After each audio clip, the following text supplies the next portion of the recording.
Soyez bénis du Seigneur, que le Seigneur vous bénisse, alléluia, que le Seigneur vous garde. Parce que si le Seigneur ne nous garde pas, eh bien, nous savons que nous sommes des brebis égarées. Et le Seigneur, il dit dans sa parole qu'il va à la recherche de sa brebis perdue et qu'il prend sa brebis et qu'il la met sur son épaule. Alléluia. C'est pour ça que la parole de Dieu nous dit que le Christ, le fils de David, la domination reposera sur son épaule. Pourquoi? Parce que le peuple de Dieu repose sur les épaules du Christ.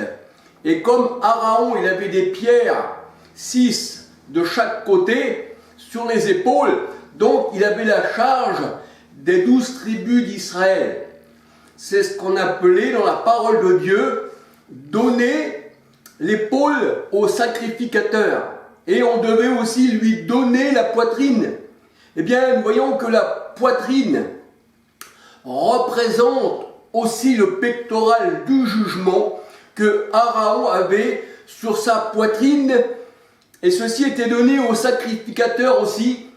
Il fallait l'agiter d'un côté ou de l'autre. C'était une offrande élevée qui représentait que le Seigneur, eh bien, de la position abaissée que nous avions, le Seigneur nous a élevés. Parce que dans sa grâce, on était dans la terre, mais il nous a fait sortir de la poussière et il nous a mis dans les lieux élevés.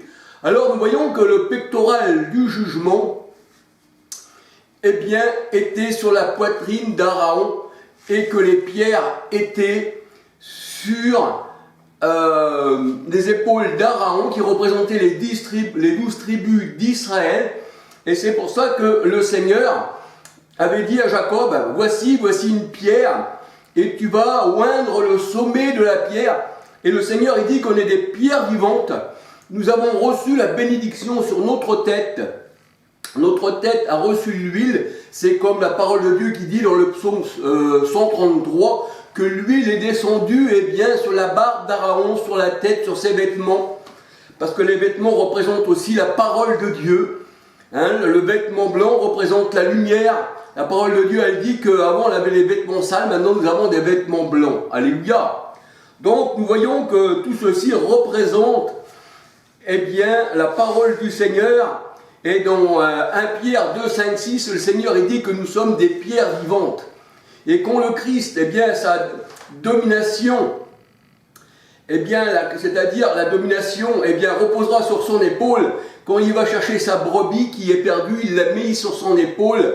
C'est aussi une pierre précieuse. Le Seigneur il dit, vous êtes des pierres précieuses, vous êtes le temple de Dieu, vous êtes les pierres de Dieu. C'est écrit dans Éphésiens 2, 15 à 23, une habitation de Dieu en esprit. Et Christ, il est la pierre principale qui soutient toutes les pierres, l'édifice du Dieu vivant. Alléluia. Donc nous voyons que notre Seigneur, c'est lui qui nous dirige, c'est lui qui nous donne la vie et c'est lui qui nous fait comprendre sa parole, puisqu'il est la parole. Alléluia, faite chair. Alléluia. Alors, aujourd'hui, j'aurais voulu vous parler des princes des ténèbres. Princes des ténèbres. Alors, pour beaucoup de personnes, prince des ténèbres, pardon, je vais mettre un peu là parce qu'il y a un peu plus de soleil.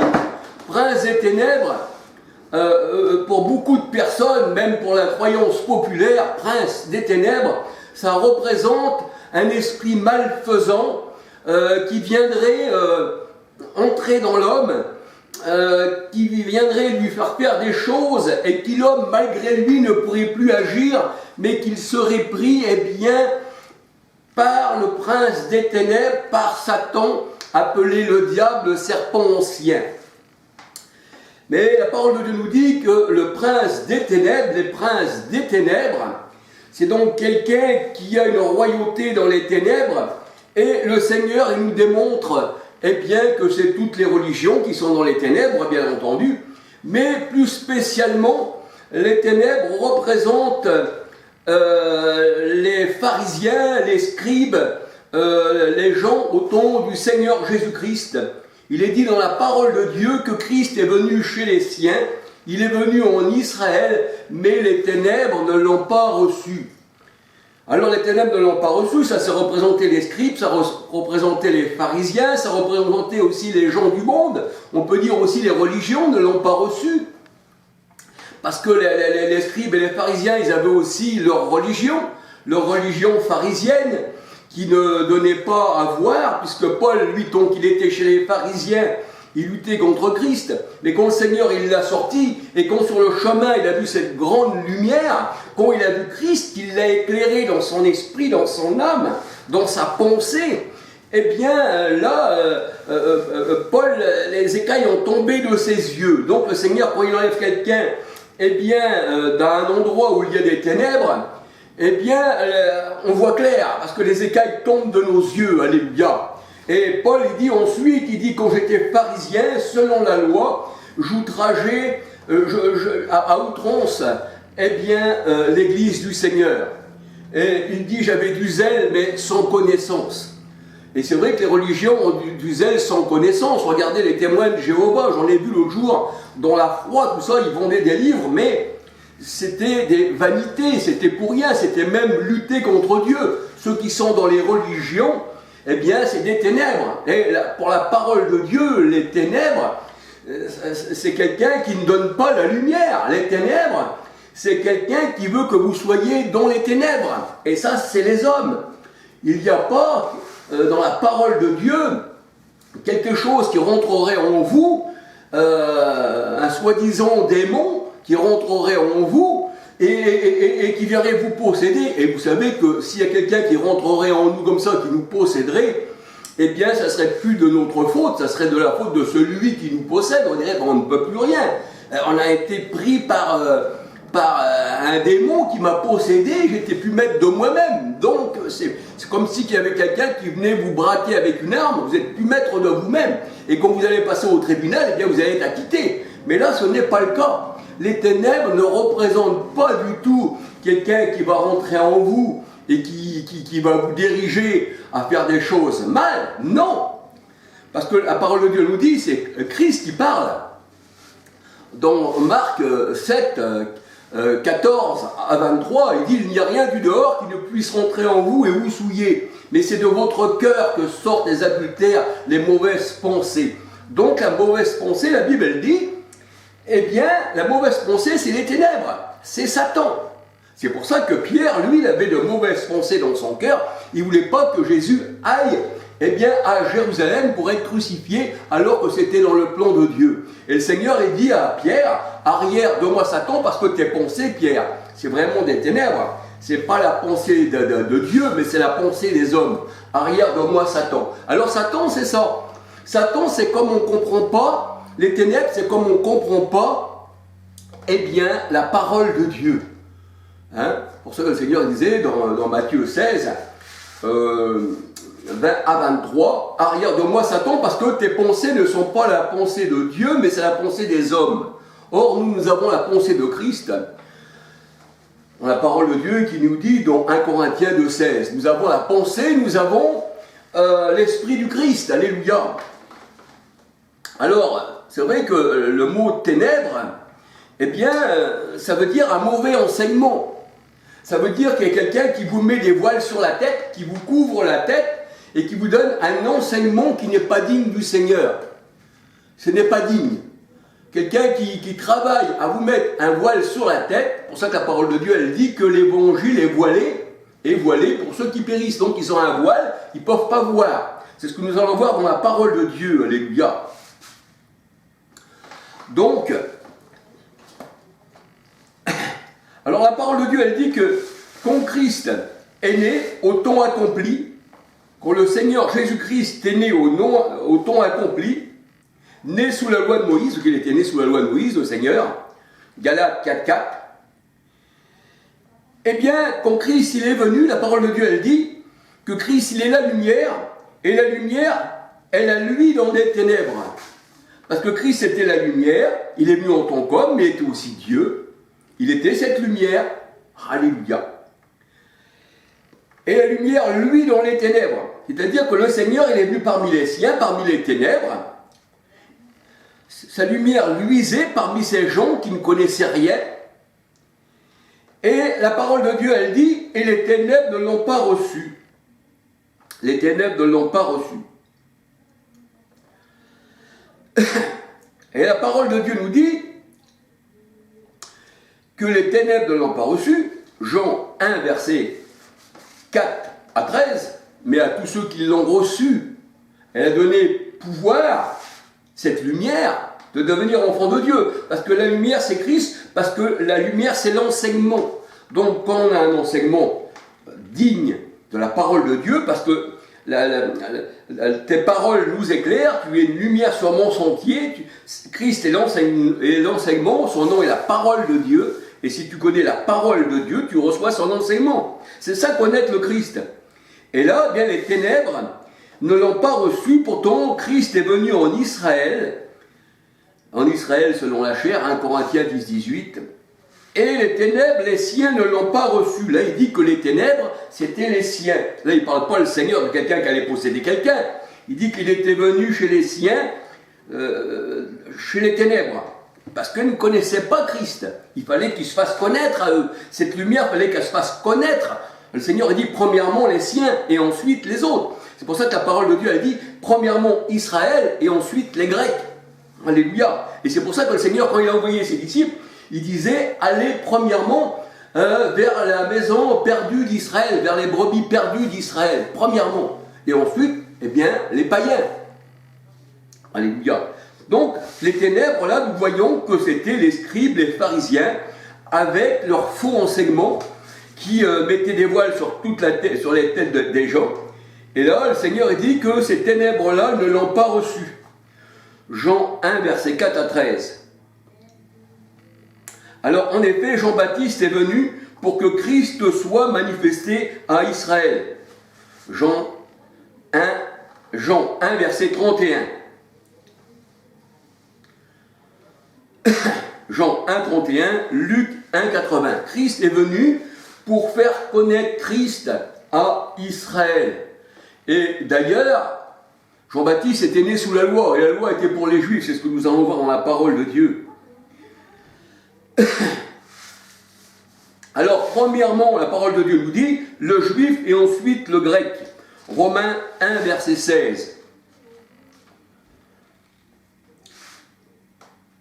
Et la loi dont dépendait Jean-Baptiste, qui lui était le dernier prophète de la loi de Moïse, Luc 16, 16, Matthieu 11, verset 12, 13, eh bien, la loi était pour les Juifs.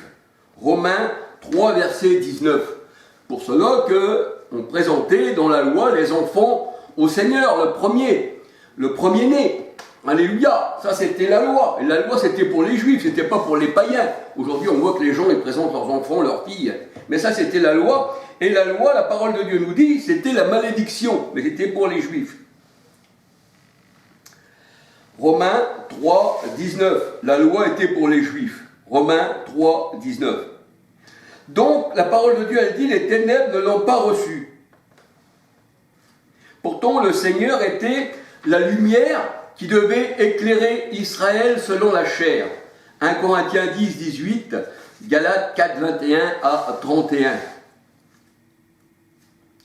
Alors, les ténèbres, quand le Seigneur a dit Satan, le prince des ténèbres, Satan qui veut dire simplement adversaire, adversaire de Dieu, hein, comme il disait à Pierre, arrière de moi Satan. Pourtant Pierre il n'avait pas possédé le Seigneur, c'était pas un esprit qui allait posséder le Christ.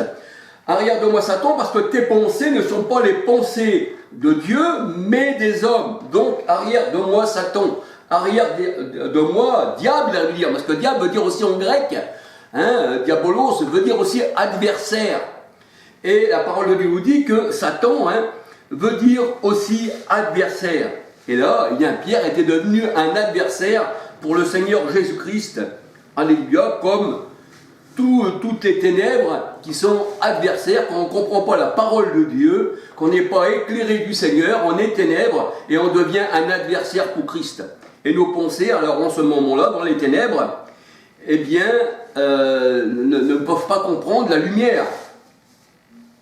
Alors les ténèbres, les diables, étaient les dénominations. C'était les scribes, les pharisiens, tout cela qui martyrisaient l'église du Christ.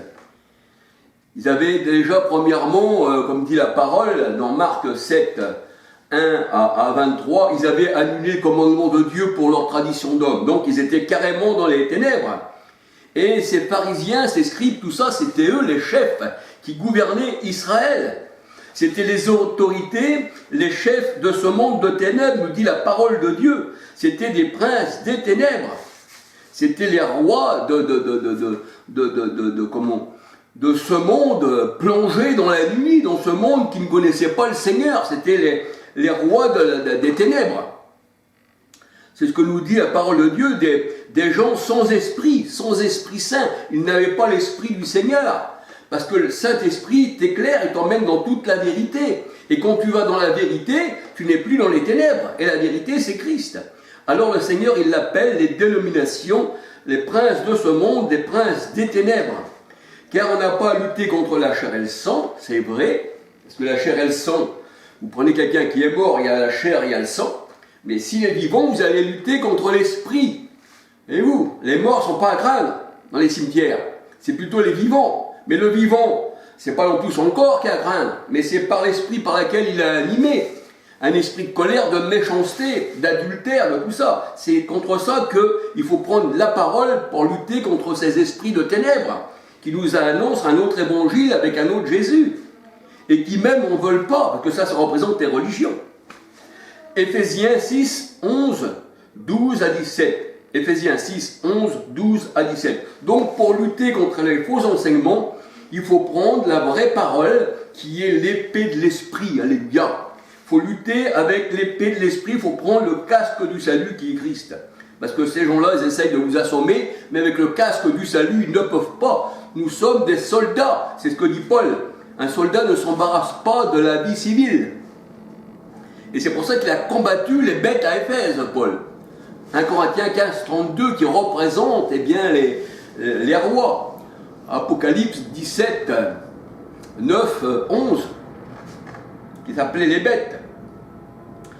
Alors c'est vrai que Éphésiens 6, 11, 12 à 17, eh bien c'est les dominations, les chefs, les princes de ce monde de ténèbres.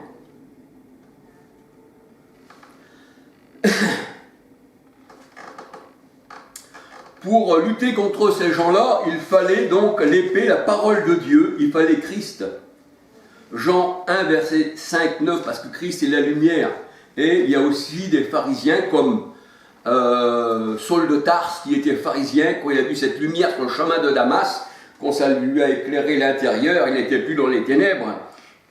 Et il disait, mais qui es-tu, Seigneur? Or, le Seigneur, c'est l'Esprit de Corinthiens 3, 17, je suis Jésus que tu persécutes. Et là, on voit que Paul, des écailles tomba de ses yeux. Hein, c'est écrit dans Acte 9, si on lit tout Acte 9, ou alors Acte 22, si on lit tout Acte 22. Alléluia.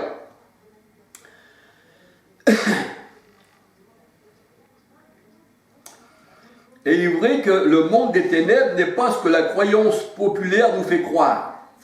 À des envoûtements, à des esprits qui viennent hanter les cimetières, qui viennent rentrer dans les gens, et ci et ça. Ça, c'est carrément des contes de bonnes femmes, comme nous dit la parole de Dieu. Alléluia. D'ailleurs, la parole de Dieu nous dit que Dieu a tout pouvoir. C'est lui qui fait vivre, c'est lui qui fait mourir. C'est lui qui a fait le méchant pour le jour du malheur. La parole de Dieu nous dit dans Amos 3,6, arriverait-il un malheur dans une ville sans que l'Éternel en soit l'auteur? C'est pour ça que le Seigneur il dit, c'est moi qui donne la bénédiction et la malédiction dans Deutéronome. Deutéronome 28, 1 à 68. 1 Samuel 2, 5, 6, la parole de Dieu nous dit que c'est Dieu qui abaisse, c'est Dieu qui élève, c'est Dieu qui rend malade, c'est Dieu qui guérit, c'est lui qui rend riche et c'est lui qui rend pauvre. Jacques 4, 12 nous dit que c'est Dieu qui fait trébucher, mais c'est lui qui relève. Donc, tous ces esprits possesseurs là, qui paraît-il sont dans le monde et qui font tout ça, et j'ai fait pas mal de vidéos sur cela, avec les versets à l'appui. Eh bien, j'ai même écrit dans mes vidéos, le diable n'existe pas. Il existe en tant qu'homme, en tant qu'adversaire de Dieu, avec son esprit mauvais, oui, mais il ne peut pas vous posséder. Il ne peut pas vous posséder. À moins que vous ayez un lavage de cerveau par la télévision, par les religions, alors là, oui, vous auriez un lavage de cerveau, mais la personne par elle-même, elle ne pourra pas vous posséder. Elle pourra seulement vous faire comprendre des choses. Et alors si vous êtes endormi, c'est sûr, c'est pour ça que le Seigneur il dit réveille-toi d'entre les morts et Christ va t'éclairer. Et quand on sort du rêve, quand on sort de la mort, Christ, notre résurrection, par son esprit, nous fait comprendre beaucoup de choses. Alors les chefs de ce siècle, c'est-à-dire au temps de Jésus, le Seigneur les a réduits à l'impuissance. Pourquoi? Parce que les chefs de ce siècle, les scribes, les pharisiens, c'était la loi. Et la parole de Dieu nous dit dans Romains 10,4, Christ est la fin de la loi. Donc il a réduit les chefs de ce siècle, les scribes, les pharisiens, à l'impuissance. Malachie 4, verset 4, Éphésiens 2,15, Romains 10, verset 4. Alors les autorités, les ténèbres ont été dépouillées. Donc là, le Seigneur, il parle des autorités, mais les autorités, les chefs de ce monde, les scribes, les pharisiens qui gouvernaient Israël. Les autorités, les ténèbres ont été dépouillées, les dominations ont été publiquement mis en spectacle par la prédication de l'Évangile.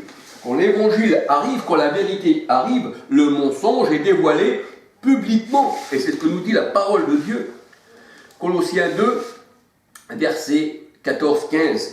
Colossiens 2, 14-15. Alors les princes de ce monde de ténèbres ont été mis en lumière. Leurs secrets ont été mis à jour. Et c'est pour ça que le Seigneur disait que les aveugles verront. Les aveugles verront. Parce que si on n'est pas éclairé par Christ, si on est dans une religion, comme Paul, il était pharisien, il était aveugle, il combattait contre Christ. Si on est dans une religion, eh bien,